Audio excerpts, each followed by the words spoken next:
Forget though. I'm stuck.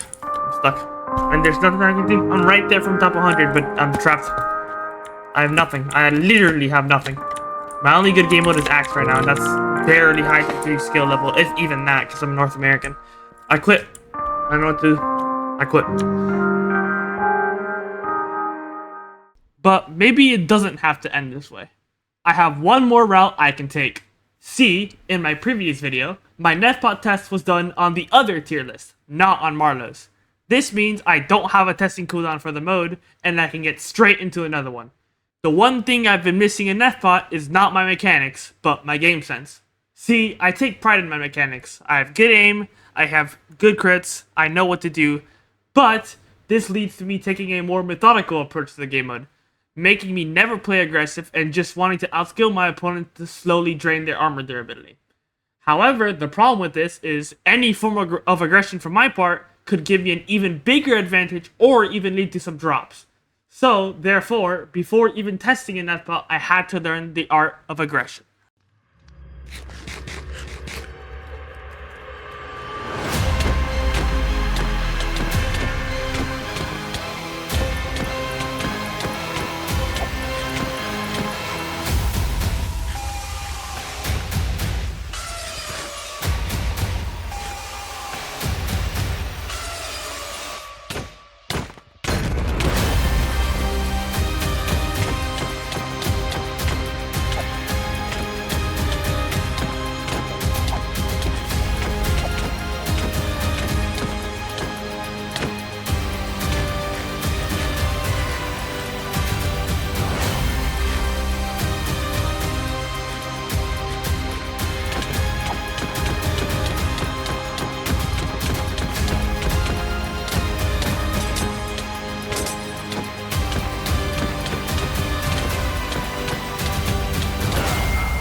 GG's, let's go, 3-0.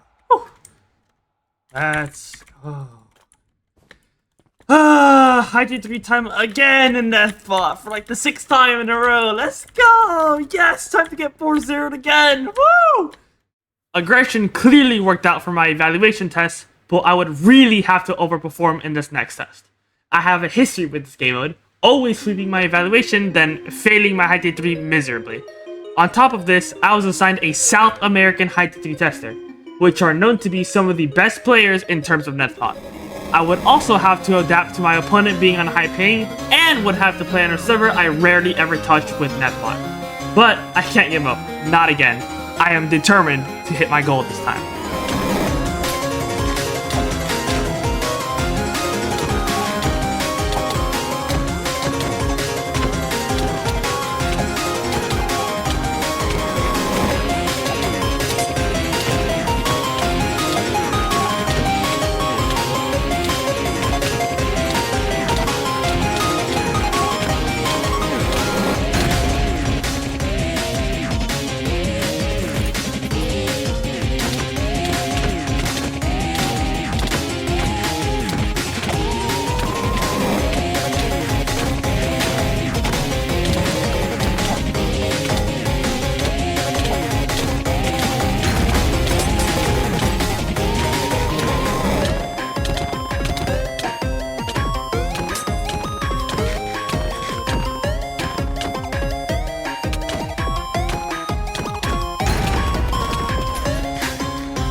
So there it is. High tier 3 in Nethpot and my unresignation from the tier list. The road to top 100 continues and the dream stays alive.